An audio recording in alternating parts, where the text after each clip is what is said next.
Queremos saudar todos os irmãos, em nome do Senhor Jesus, receber os nossos amigos que estão conosco nessa noite, dar-lhes as boas-vindas e convidar a todos para que abram a palavra de Deus na carta de Paulo aos Romanos, capítulo 1.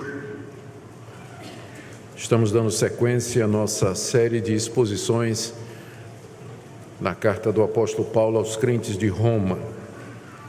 E essa noite nós leremos do verso 28 ao verso 31.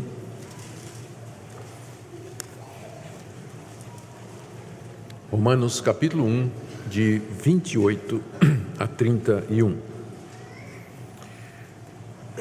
Diz assim a palavra de Deus: E por haverem desprezado o conhecimento de Deus, o próprio Deus os entregou a uma disposição mental reprovável, para praticarem coisas inconvenientes, cheios de toda injustiça, malícia, avareza e maldade, possuídos de inveja, homicídio, contenda, dolo e malignidade, sendo difamadores, caluniadores, aborrecidos de Deus, insolentes, soberbos, presunçosos, inventores de males, desobedientes aos pais, insensatos, pérfidos, sem afeição natural e sem misericórdia.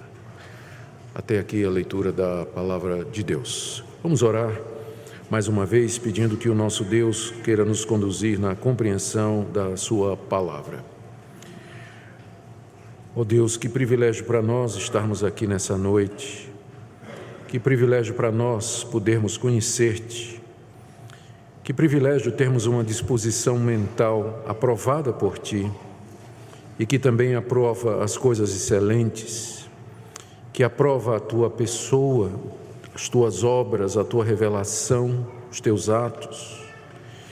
Te damos graças, ó Deus, porque no meio da humanidade em trevas e na ignorância, o Senhor teve compaixão de um povo e trouxe esse povo pelo Evangelho e deu a verdade a esse povo.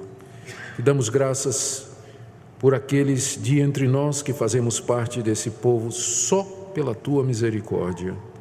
Pedimos que nessa noite a tua verdade brilhe no coração de todos que aqui se encontram e que a exposição da Sagrada Escritura seja usada pelo teu Espírito Santo na salvação dos que a ouvem e na edificação do teu povo. É o que pedimos em nome de Jesus. Amém. Queridos, nós temos aqui diante de nós, no verso 29 até o verso 31, uma descrição devastadora do estado real em que se encontra a humanidade diante de Deus. Aqui o apóstolo Paulo traz uma lista de 21 pecados que marcavam o mundo da sua época, o mundo grego-romano. O mundo da sua época estava debaixo do poder do Império Romano, mas a cultura era grega. E a combinação dessas duas culturas, com suas ideologias, filosofias e com suas religiões e sua idolatria, nos deu o que nós chamamos de paganismo, ou seja, uma cultura que se vangloriava no homem, no poder militar, nas suas filosofias e que era marcada por uma profunda corrupção de costumes, a mais abjeta imoralidade. Era o mundo em que vivia o apóstolo Paulo. Mas olhando para nós mesmos e olhando para o mundo ao nosso redor, nós percebemos que esses 21 pecados, eles continuam nos dias de hoje a definir a própria sociedade em que nós vivemos, mesmo que ela tenha sido influenciada pelo cristianismo e que tenha sido criada e sustentada pelos valores da cultura e da religião judaico-cristã. Esse tipo de avaliação que o apóstolo Paulo está fazendo aqui, de que as pessoas estão cheias, que foram entregues a uma disposição mental reprovável, que praticam coisas inconvenientes, que estão cheias de toda injustiça, etc., etc. Esse é o tipo de avaliação que você certamente não vai encontrar na mídia, e que você não vai encontrar nos fazedores de opinião, e que você não vai encontrar entre os artistas, que você não vai encontrar entre os políticos. Boa parte das pessoas na nossa sociedade discordaria de que algumas dessas atitudes que são listadas aqui, elas são pecado ou mesmo erradas. E muitas pessoas diriam que essas coisas erradas que porventura esteja na lista é resultado da pobreza, que as pessoas não têm acesso à educação, que desde cedo elas têm que lutar e usar de todo tipo de meio para sobreviver, daí a violência e coisas afim. Isso aqui é o resultado de políticas erradas do governo, que não educa a população, que não, enfim, que isso aqui é o resultado da dominação de algumas classes que oprimem os pobres e assim por diante. Mas, contudo, para o apóstolo Paulo, esse tipo de atitude que caracteriza a sociedade é o resultado das pessoas terem rejeitado a Deus. Terem rejeitado a Deus. Essa é a raiz dessa sociedade em que Paulo vivia, a raiz da situação da sociedade em que Paulo vivia, e continua sendo a causa para o que nós vemos ao nosso redor. É que o mundo virou as costas para Deus. As pessoas viraram as costas para a revelação que Deus fez de si mesmo. Esse estilo de vida que Paulo retrata aqui bem descreve então a sociedade secularizada em que nós vivemos. O alvo de Paulo, quando escreveu esse catálogo de pecados, foi mostrar a verdadeira situação do mundo pagão e por que é que ele precisava pregar o evangelho na Espanha, que estava dominada por essa mentalidade. Essa é a razão pela qual ele escreveu a carta aos Romanos. Ele queria angariar a simpatia dos crentes de Roma para anunciar o evangelho lá nas brenhas do mundo pagão, lá ao norte, onde Cristo ainda não havia sido anunciado, lá para as bandas da Espanha. Por isso que aqui no capítulo 1 ele demonstra, vimos isso desde o verso 18, a situação de condenação e miséria em que o mundo pagão se encontra, sem o conhecimento de Deus e preso e condenado pelos seus próprios pecados. O meu objetivo nessa noite, então, meus irmãos, é procurar entender isso que Paulo descreve aqui no verso 18, no verso 28, como sendo uma disposição mental reprovável. O que é isso? Qual é a origem disso? De onde ela procede? Quais são os seus efeitos e de que maneira nós podemos combater essa disposição mental? Vamos começar então nos perguntando o que é que Paulo quer dizer com isso. Verso 28, Deus os entregou a uma disposição mental reprovável. Literalmente aqui o que nós encontramos é a expressão uma mente reprovada. Uma mente reprovada, ou seja, uma mentalidade condenada por Deus e que por si só aprova aquilo que Deus condena, a uma mente que gere ou produz maus pensamentos. Outra tradução possível seria uma mente corrompida. É isso aqui que Paulo está falando. E significa essa disposição mental reprovável, significa uma mente que perdeu a capacidade de discernir entre o certo e o errado. Por isso que ela é capaz de fazer aquela lista que vem embaixo, porque ela não acha essas coisas erradas ou ruins. Então, ela perdeu essa capacidade, por isso que ela é uma disposição mental reprovada por Deus. Ela não consegue mais fazer a diferença entre o certo e o errado. E mais, ela não somente não consegue perceber a diferença entre o certo e o errado, ela não consegue perceber as consequências de fazer as coisas erradas, porque há consequências quando nós fazemos esse tipo de coisa. Mas essa mente reprovada, ela não consegue ver muito além do que ela tem vontade de fazer. Ela quer experimentar aquilo, ela quer provar aquilo, e as consequências ela não leva em consideração. E por conta disso também, essa disposição mental reprovável é a atitude da pessoa que não consegue mais se indignar com o erro. É uma pessoa que consegue conviver com todo esse catálogo aqui de coisas e não sentir coisa nenhuma, uma espécie de sociopatia espiritual. Sociopata é alguém que é incapaz de ter sentimentos por outras pessoas ou sentir alguma coisa. E aqui é uma espécie de sociopatia espiritual. A pessoa, ela vê o erro, ela sabe que está errado, mas ela está indiferente. Se está certo ou se está errado, para ela não interessa. Essa é uma mente reprovada, e mais adiante ela é incapaz de avaliar o juízo e o castigo que estão reservados para aqueles que praticam esse tipo de coisa, porque aquilo que o homem plantar, isso ele vai ceifar também, ou cedo ou tarde. Um dia a consequência do que nós fazemos vai nos encontrar, mas uma pessoa cuja mente está reprovada, é uma mente reprovável, ela não pensa nessas coisas, na consequência dos seus atos. Primeiro, se está certo ou se está errado, ela não consegue mais ver a diferença entre um e o outro. Por isso ela se lança a fazer aquilo que ela tem vontade e ela não mede as consequências do que vem depois.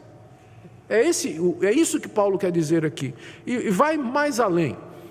Nós vamos ver depois, quando chegarmos no verso 32, que essa mente, e não vai ser hoje, que essa mente, essa atitude, essa disposição mental reprovável, ela aprecia e ela tem prazer na coisa errada. Não somente ela não faz muita diferença entre uma coisa ou outra, mas quando ela pratica o que é errado, ela tem prazer em fazer essas coisas. E aí ela procura justificar por que é que faz tais coisas, como o marido que trai a mulher, acha isso natural porque deixou de gostar da mulher e agora acha essa mais atraente. Há um processo de justificação, né? Do tipo assim, não, eu roubei a empresa ou eu sou desonesto nos meus negócios, porque se eu for pagar tudo quanto é de imposto, ou se eu for andar certinho, o meu negócio vai quebrar e por aí vai. Ele começa a justificar esse tipo de coisa.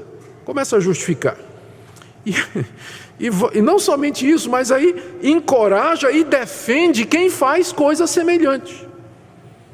E quando isso acontece, quando uma pessoa está entregue a uma disposição mental reprovada, ela não aceita correção, ela não aceita crítica, ela não vê em que ela está errada, ela não percebe a necessidade de mudança e ela hostiliza tudo aquilo que parece ameaçar o seu estilo de vida. Acabei de descrever para vocês a mentalidade moderna dos nossos dias. É assim que as pessoas pensam. É assim que elas agem. É dessa maneira que funciona a cabeça delas.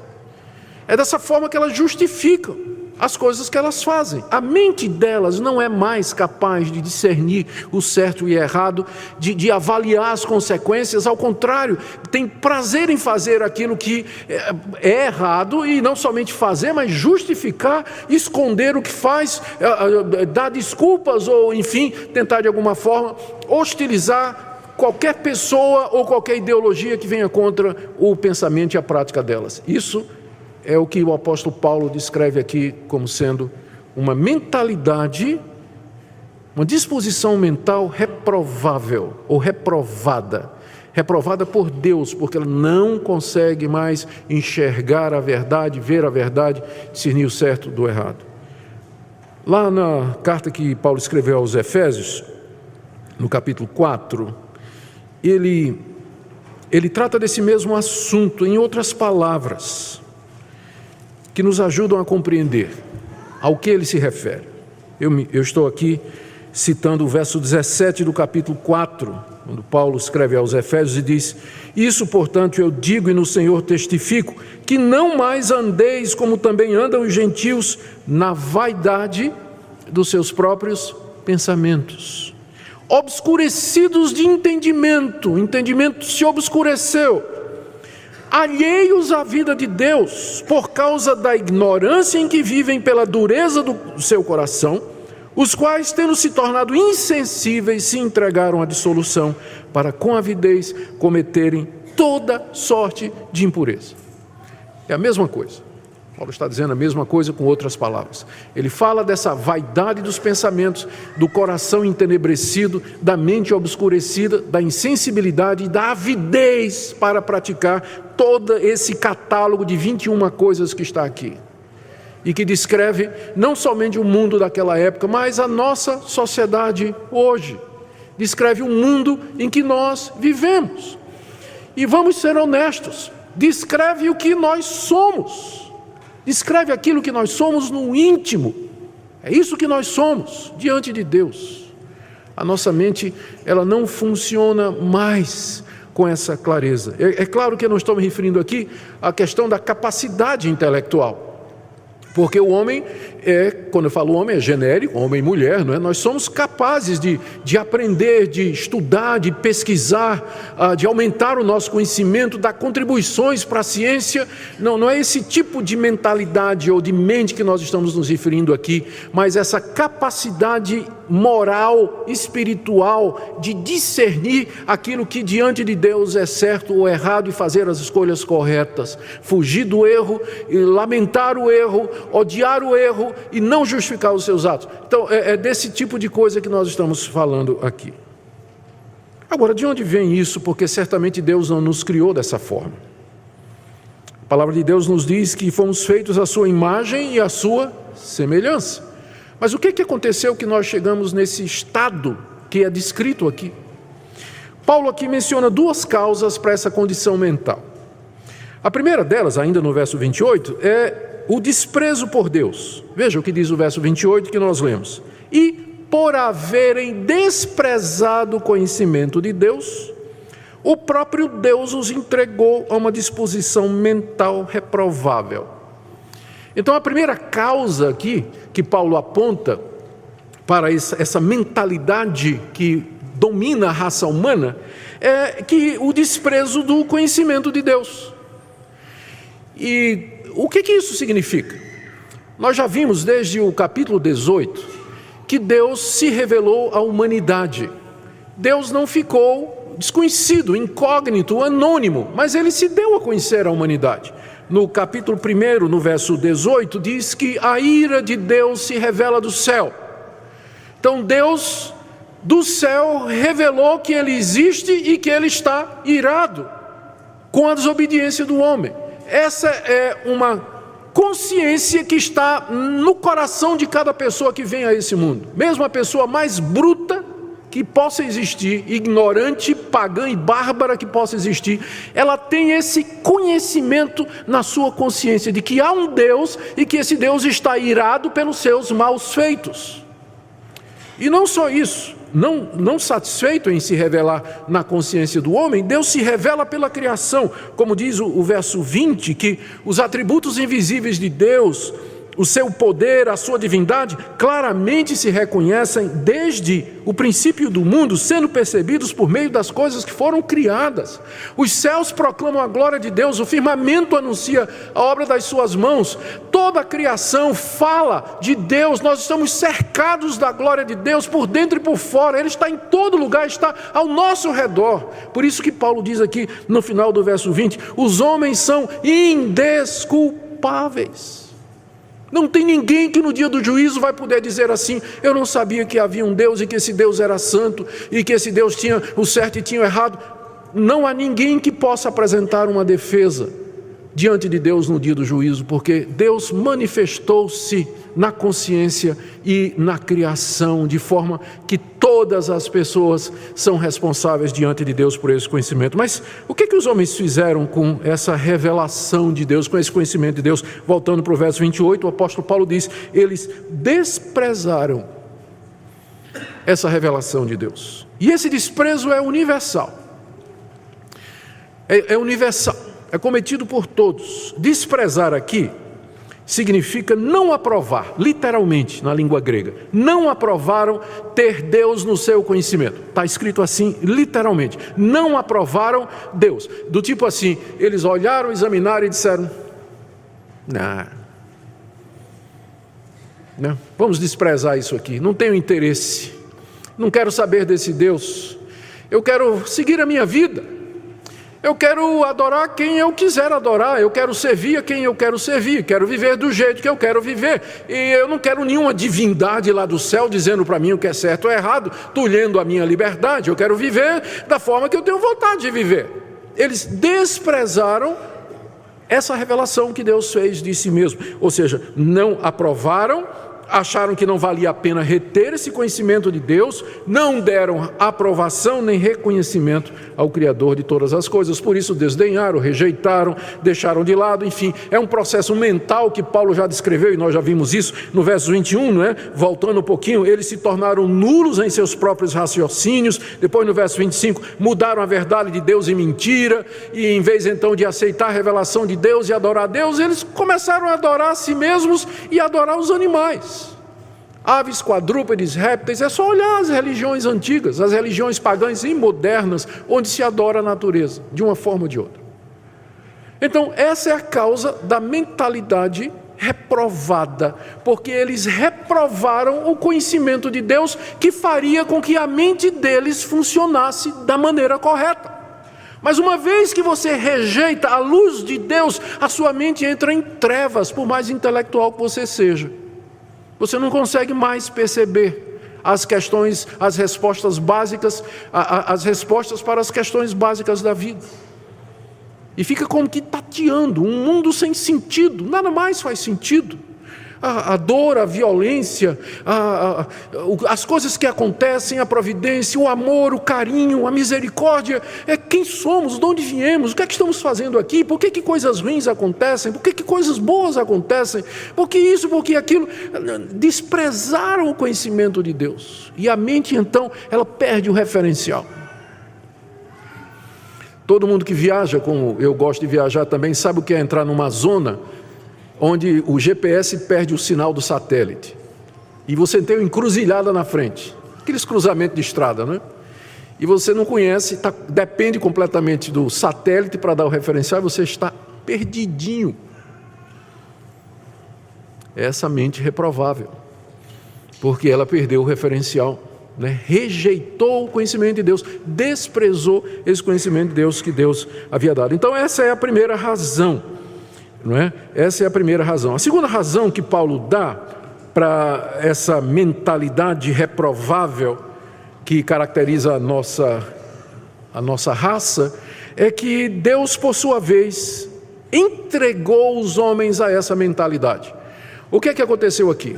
Vamos voltar para o verso 28.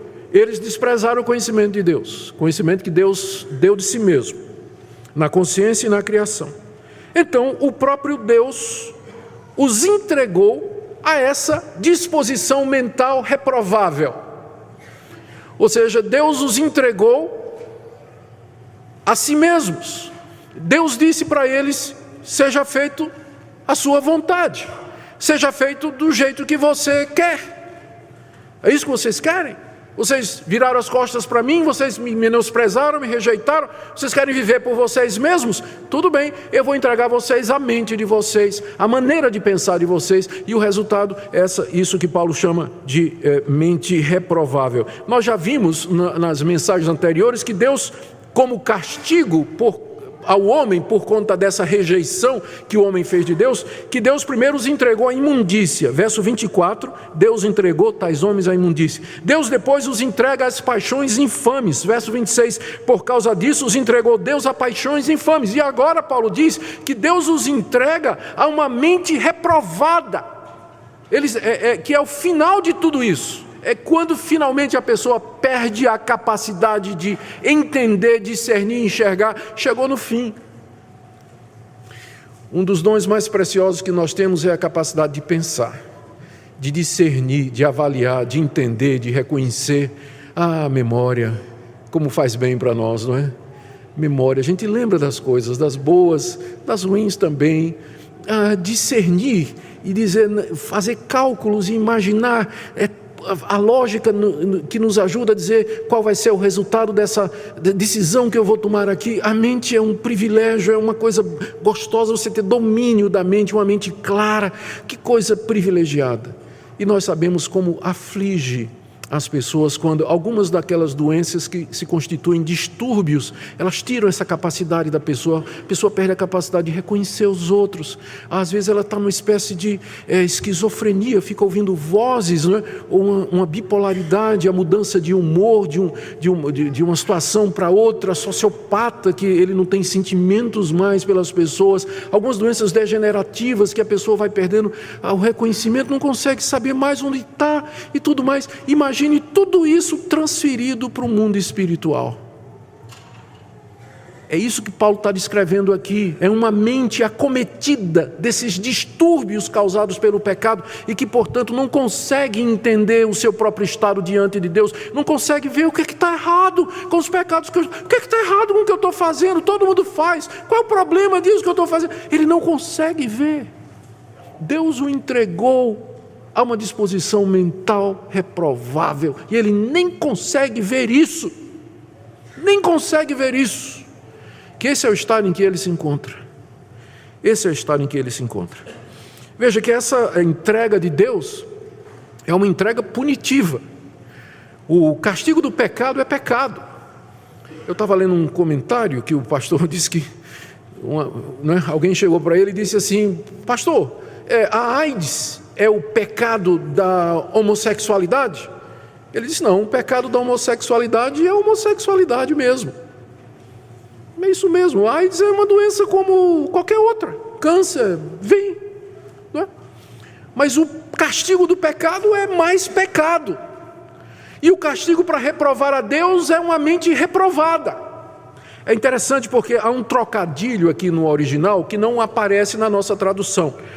No verso 28, né? E por haverem reprovado o conhecimento de Deus, Deus os entregou a uma mente reprovada. Há um trocadilho original, intencional aqui no original. Ou seja, Deus está dando o castigo na proporção justa. Vocês me reprovaram, então eu vou entregar vocês a uma mente reprovada. A uma mentalidade reprovada. E qual o resultado então dessa mente reprovada? E aqui entra o nosso catálogo de 21 coisas. Essas 21 atitudes que Paulo lista aqui, elas são o resultado dessa mente reprovada, dessa disposição mental reprovável, a qual Deus entregou à humanidade por conta da reprovação que a humanidade fez do conhecimento de Deus. São chamadas de coisas inconvenientes, veja o final do verso 28.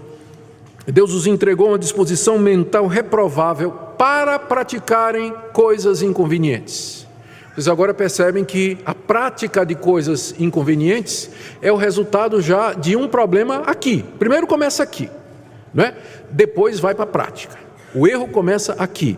A pessoa primeiro se justifica, faz aqui na cabeça, cobiça a mulher do próximo aqui, cobiça os bens do próximo aqui, trama planos aqui, inveja aqui, e depois é que ele vai para a prática, mas tudo começa na disposição mental reprovável. Então, uma vez que eles estão entregues a essa mente reprovável, o passo seguinte é que a vida, a atitude, a maneira de ser é imediatamente afetada.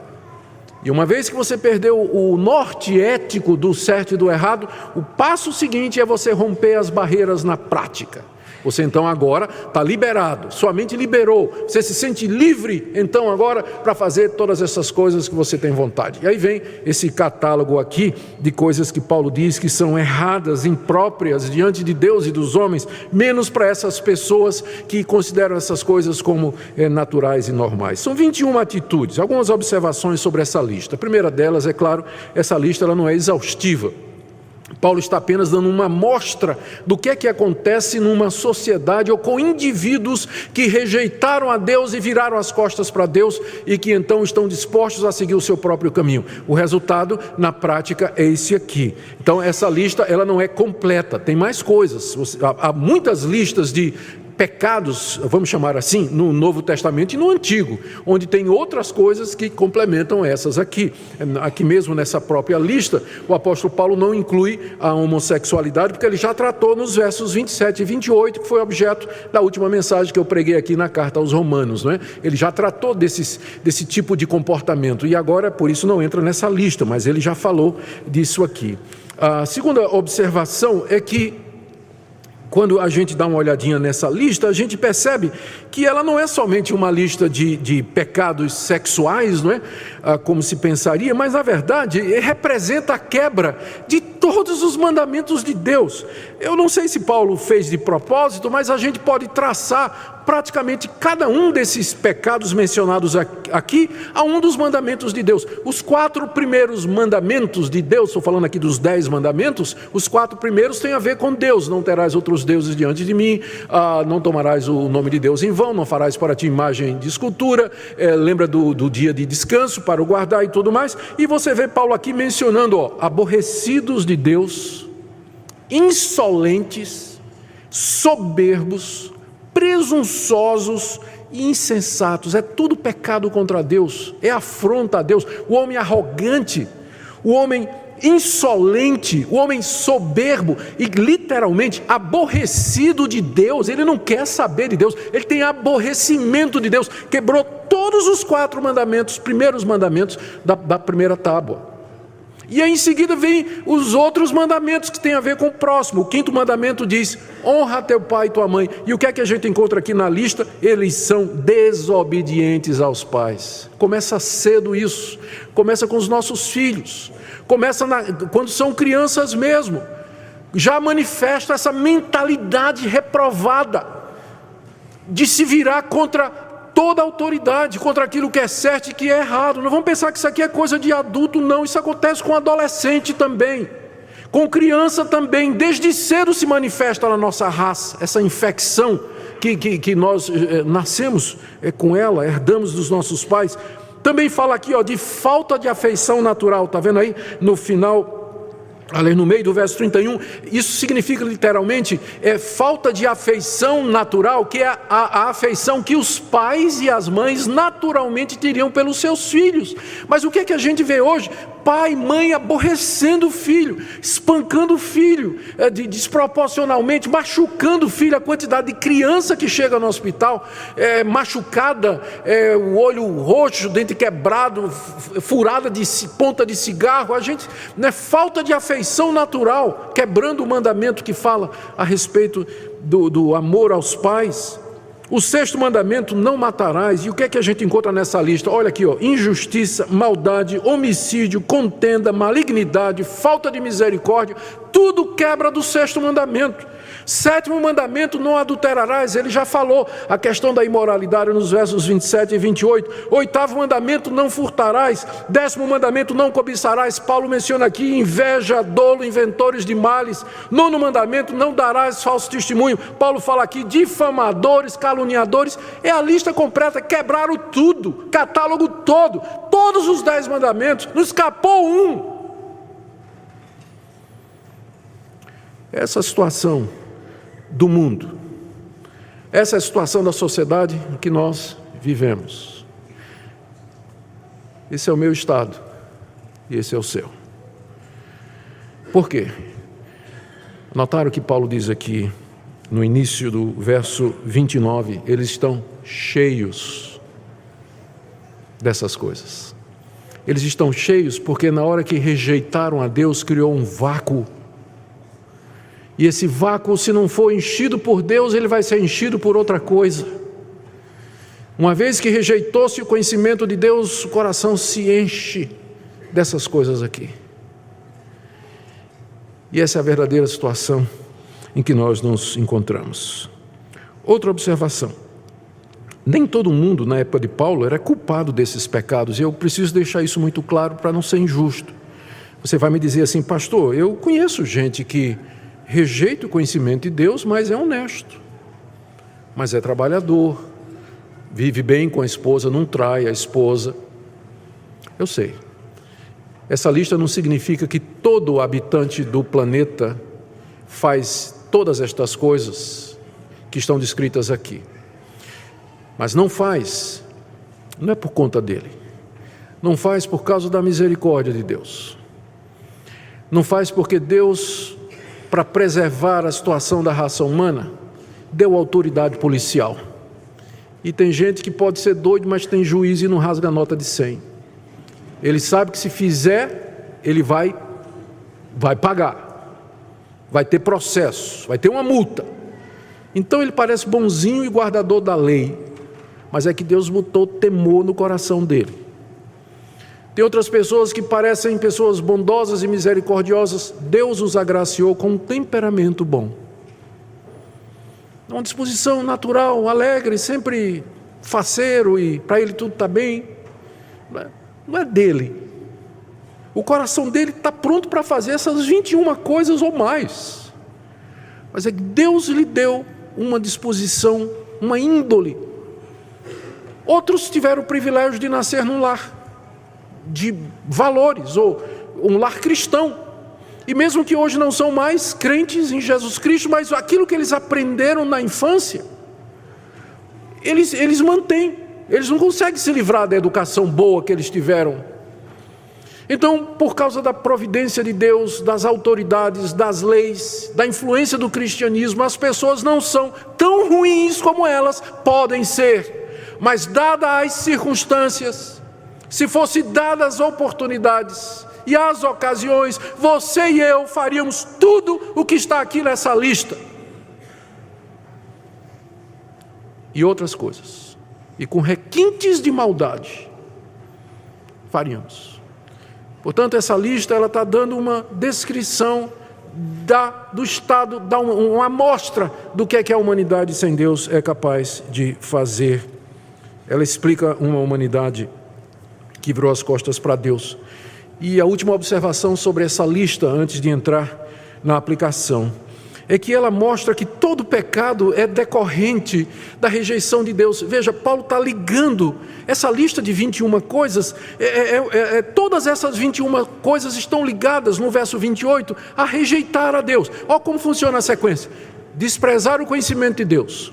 Deus os entregou então a uma atitude mental reprovável. Aí eles fizeram um monte de coisas inconvenientes. Por exemplo, são desobedientes aos pais. O que Paulo está dizendo é que desobediência aos pais tem origem na rejeição de Deus no coração da criança, do adolescente e do jovem, e que é estimulado pela nossa sociedade permissiva, com essas práticas e ideologias que vêm às vezes do governo, e vêm dos fazedores de opinião, e de determinados psicólogos e educadores, que em vez de nos ajudar a reprimir, no bom sentido, a reformar, a ajudar a criança a lutar com a malícia do seu coração, na verdade estimula. Mas pelo que temos aqui, desobediência aos pais é um problema espiritual, nasce pela rejeição da revelação de Deus já no coração da criança. Toda essa lista aqui está ligada, cada um desses pecados está ligado à rejeição de Deus.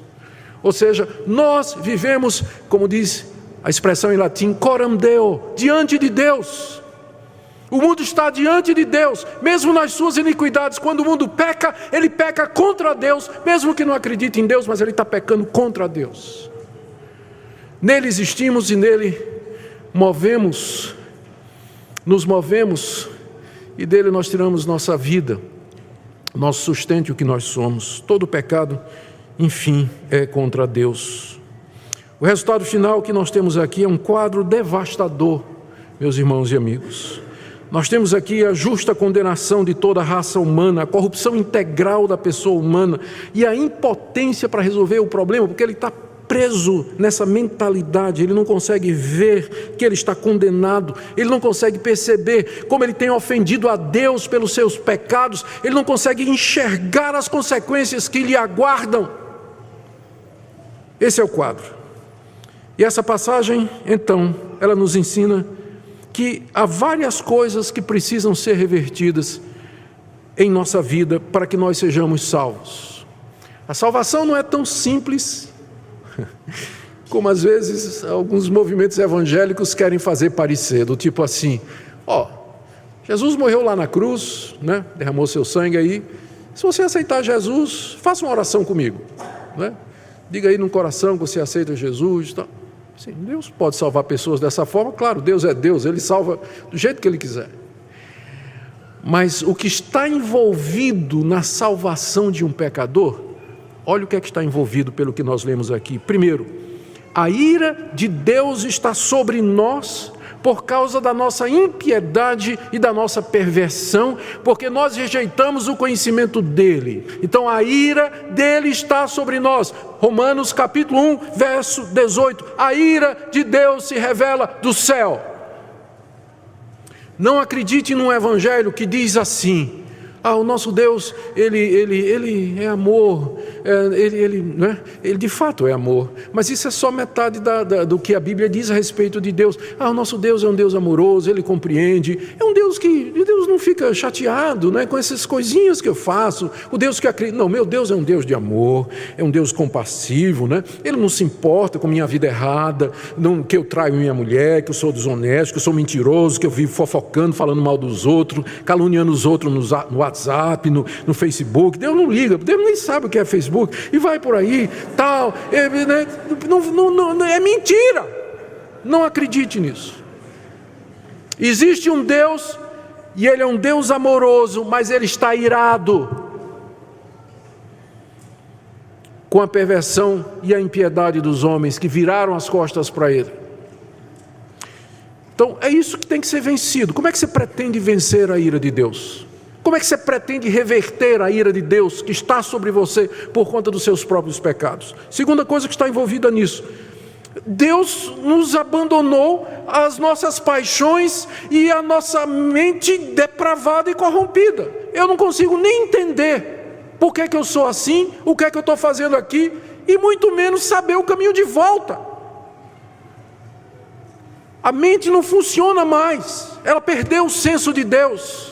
Como é que eu resolvo isso? Como é que uma pessoa que está perdida no mato, ela está perdida no mato, o GPS não funciona, ela não tem mapa, e está tudo escuro, não sabe nem se o sol está aqui, se está ali, não tem direção nenhuma. Como é que essa pessoa volta para casa? Ela não sabe, não consegue. E o pior, ela está cega. Terceira coisa que tem que ser revertida é essa escravidão à mente, que a pessoa não consegue ver. Nós chegamos e dizemos: você está perdido pelos seus pecados, você está ofendendo a Deus. A pessoa diz: eu não estou conseguindo ver isso. Isso é o que você está dizendo. Eu não me sinto assim. Eu não vejo dessa forma, eu tenho minha própria opinião. Não, mas está errado, isso é óbvio que isso aqui está errado. Se você fizer isso aqui, vai ter essas consequências. Não, isso é conversa. Eu sei de gente que fez pior e não aconteceu nada. Entende? Ela está presa. Ela não consegue sair. Como é que você acha que isso pode ser revertido? Agora, você vem falar comigo e dizer assim: não, pastor, a pessoa se salva pelas boas obras. Se ela fizer coisas boas e, enfim, fizer o bem ao próximo e cumprir as suas obrigações, aí Deus, no fim, Deus vai ter misericórdia dela. Será que você ainda consegue falar em salvação por obras depois dessa descrição aqui? Depois da gente entender o que é uma mente reprovável? Como é que você ainda vem falar de boas obras e dizer do tipo assim: pastor, sabe o que é? Eu vou usar meu livre-arbítrio, né? Minha força de vontade, e eu vou romper com tudo isso, e eu vou me voltar para Deus. Mas como é que uma pessoa numa situação dessa, a mente não funciona, ela já foi abandonada por Deus, a ira de Deus está sobre ela, como é que ela volta? Como é que ela se reconcilia? O que é que ela pode oferecer a Deus? O que é que ela vai dar em troca da sua alma diante de Deus? Não, gente. Há somente uma coisa que pode reverter esse quadro, e que Paulo já tinha anunciado no início desse capítulo, no verso 16: não me envergonho do Evangelho, porque é o poder de Deus para salvar todo aquele que crê. O Evangelho é o poder de Deus, e não é chamado de poder à toa, porque nada menos do que um poder sobrenatural para reverter essa situação. A palavra poder aqui é uma palavra conhecida nossa, na língua grega, dinamis, de onde vem a palavra dinamite, poder. Esse é o poder, esse é o Evangelho. Ele é o poder de Deus para reverter essa situação, porque no Evangelho, por conta do que Cristo fez na cruz, do seu sacrifício, do seu sangue derramado, do seu sofrer, do seu padecimento por nós, Deus nos perdoa. Deus nos reconcilia com Ele, Deus nos justifica, Deus retira a sua ira de sobre nós, Deus nos dá a mente de Cristo, Ele clareia, renova o nosso entendimento para a gente saber o que é certo e errado e dizer: eu era cego, mas agora eu vejo. Só o Evangelho faz isso, nada mais. Não há nenhum poder conhecido do homem, fora do Evangelho, que possa reverter a situação em que nós nos encontramos. E a minha grande pergunta, aliás, a grande pergunta que se impõe a nós nessa noite é essa: qual o seu estado hoje à noite? Como você está diante de Deus? Você está vivendo na prática costumeira desses pecados? Presunçoso, desobediente aos pais, insensato, sem afeição, sem misericórdia, difamador, caluniador? Está vivendo nessas coisas? De que forma você espera ser perdoado por Deus, aceito por Deus e se livrar do juízo vindouro que se aproxima? Talvez eu acabei de falar essas coisas aqui e você olhou e disse: isso não é comigo. Talvez esse seja o primeiro indicativo de que você está entregue a uma disposição mental reprovável, porque você não consegue se ver no que eu estou dizendo hoje à noite. Porque eu não estou falando de mim, eu estou lendo a palavra de Deus, estou explicando a você a palavra de Deus. E se você nessa noite ouviu o que foi dito e você disse: isso não tem nada comigo, eu não sou assim não, isso aí é conversa e tudo mais, talvez já seja a primeira indicação de que você está entregue a essa mentalidade reprovada que não consegue mais entender nada. Mas se nessa noite você ouviu isso aqui, e você temeu, e você tremeu, e você disse: ó Deus, é isso mesmo, eu sou isso aqui, ou eu era isso aqui, e foi o Evangelho que mudou minha vida, foi o Evangelho que me transformou. Se você do fundo do seu coração se vê aqui nessa noite, eu quero dizer que esse é o primeiro passo para a esperança. Você não está longe do reino de Deus. Você não está longe do reino de Deus, se nessa noite você se viu aqui. Porque Cristo veio não para quem é são, Ele veio para os doentes. E se você nessa noite diz: Deus, eu estou doente, eu estou escravo do meu coração e da minha mente, saiba que nessa noite, Deus, pelo poder do Evangelho, quer iluminar a sua mente, quer perdoar você, quer receber você, justificar dos seus pecados, lhe dar uma nova vida. Se você crente já é, levantar-se e recomeçar, romper com os hábitos pecaminosos, perdoar quem você tem que perdoar, colocar a sua vida em ordem e ter um novo começo com esse Deus maravilhoso e todo-poderoso que pode pelo Evangelho libertar o pior pecador, a começar em mim. Que Deus nessa noite tenha misericórdia de nós e que sua palavra cale nos nossos corações e que pecadores sejam salvos nessa noite, como um dia eu fui também e tantos outros foram aqui, e que o povo de Deus seja santificado e renovado para viver para a glória dele. Amém.